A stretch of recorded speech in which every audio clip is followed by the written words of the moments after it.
Acte 10, verset 15. Si quelqu'un là, il dit, j'y suis. J'y suis. J'y suis.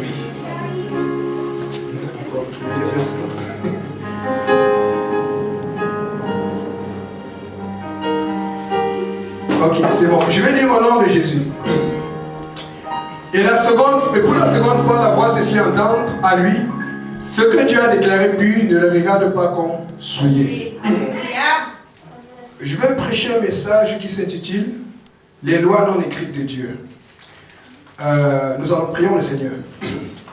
Seigneur Jésus, Père éternel, Dieu tout-puissant, Dieu de l'univers, Papa, tu nous as rassemblés ici pour ton nom et pour ton seul nom et pour la gloire de ton nom, Seigneur. Nous prions, Seigneur, que tu touches nos cœurs et que nous recevions ces lois, Seigneur, que tu nous demandes d'avoir tous les jours, Papa, pour marcher dans tes voies, pour connaître quelle est ta réelle et ta vraie volonté.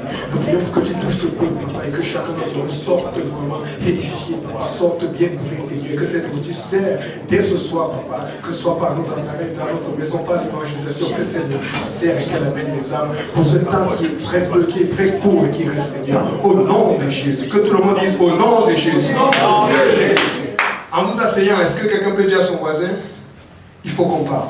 Il faut qu'on parle. Ça n'a pas l'air convaincant. Moi, quand je dis à quelqu'un qu'il faut qu'on parle, c'est un peu comme le pasteur Kaosika, le pasteur dit, frère, il faut qu'on parle. Oh, c'est bon. Je commence à réfléchir, je prie, je regarde, est-ce que j'ai prié, j'ai jeûné cette semaine, qu'est-ce que j'ai fait et tout. Parce que d'habitude, le pasteur ne tape pas dans son bureau comme ça. Donc, regarde ton voisin, tu dis, il faut qu'on parle. Vous pouvez vous asseoir. Donc, pour commencer, on va commencer dès le départ. Quelqu'un peut me dire c'est quoi une loi? On va interagir. C'est quoi une loi? Une loi. Une idée? Commandement. Pur, impur, n'importe quoi. C'est quoi une loi? Amen. Je suis tout à fait d'accord. Quelqu'un d'autre? Amen. Donc on voit qu'il y a quelque chose à respecter dans tous les cas. Donc la définition que j'ai eue du dictionnaire, c'est une règle établie par une autorité souveraine. Qu'est-ce qu'on sous-entend par autorité souveraine? C'est une autorité suprême de plus haut degré que personne ne peut dépasser. Amen. Donc, maintenant, quand je parle des règles, des lois non écrites de Dieu, je vais là vous parler, c'est quoi une loi écrite? Ce que je sous-entends par une loi écrite, c'est une loi qui est orthographiée. Une loi qui est rédigée, c'est-à-dire qu'on a écrit quelque part. C'est simple? Ok? Je donne un exemple. Dans Exode 20, verset 3, le Seigneur dit, dans l'un des commandements, qu'est-ce que Dieu dit? Tu n'auras point d'autre Dieu devant ma face.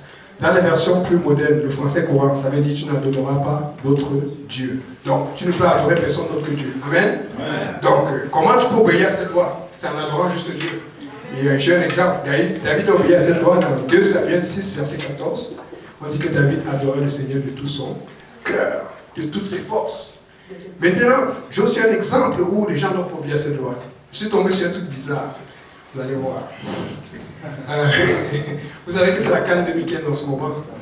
Donc, je vais m'informer, regardez ce que j'ai trouvé. C'est cameroun.info.net. C'est là où, parce que des fois, c'est là où tu vas voir les choses sur Boko Haram, qui attaque le Nigeria, qui attaque le Cameroun. Et puis j'ai trouvé ce truc ici à côté qui m'a fait rire. Ça dit ceci. Les supporters des Lions indomptables de football sont très fâchés.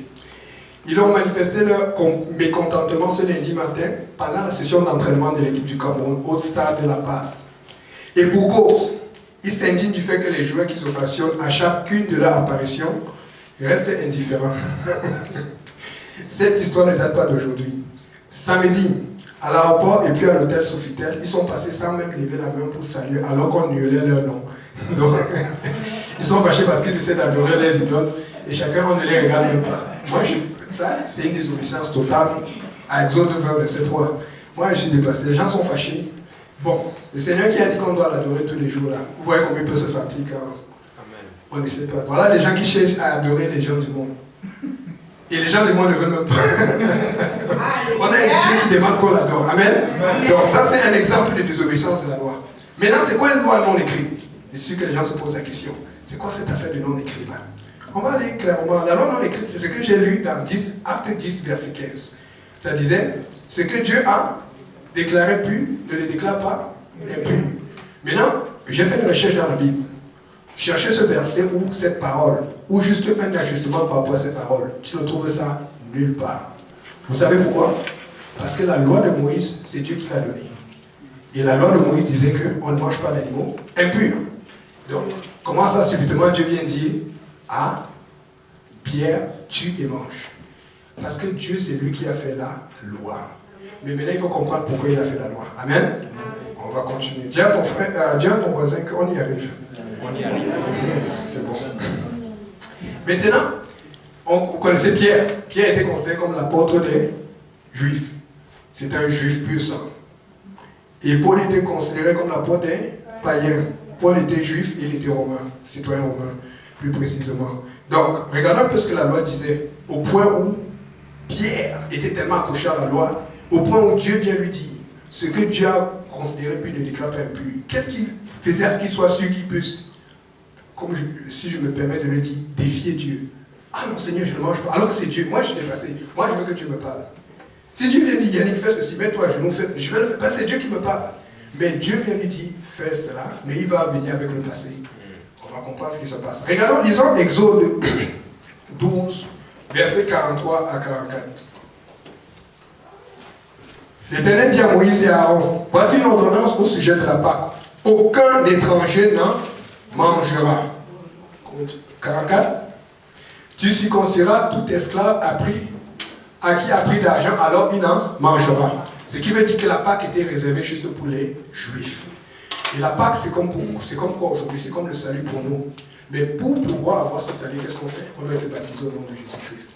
Maintenant, pour que l'étranger puisse profiter du salut des Juifs, il fallait qu'il se fasse circoncis. Amen. Donc, Pierre, peut-être qu'il a pensé, oh non, les non-étrangers ne mangeaient pas la Pâque, on ne faisait pas ça. Donc, ils ne peuvent pas faire ça. Je viens de dire à ton frère, il en vient quelque part, ok? On va regarder un peu notre loi. Ça, c'est pour voir la séparation qu'il y avait entre les Juifs et les étrangers. On va lire Exode. On va lire le verset 48 et 49, toujours du même Exode, Exode 12. Si un étranger en séjour chez toi veut faire la Pâque de l'Éternel, tout mâle de sa maison devra être circoncis. Alors il s'approchera pour le faire et il sera comme l'indigène, mais aucun incirconcis n'en mangera.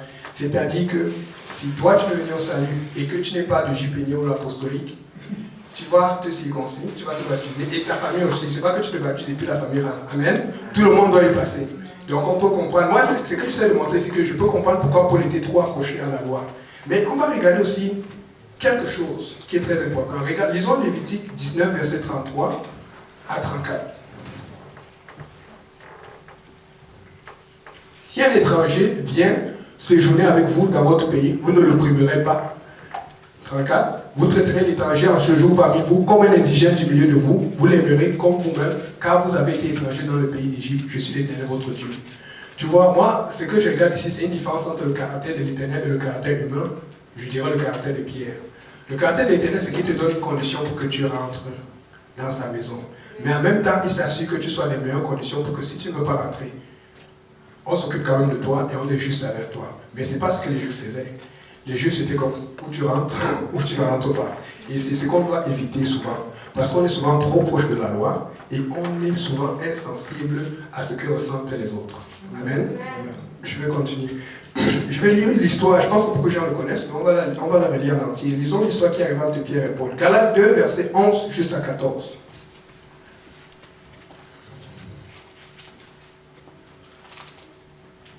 Je lis au nom de Jésus.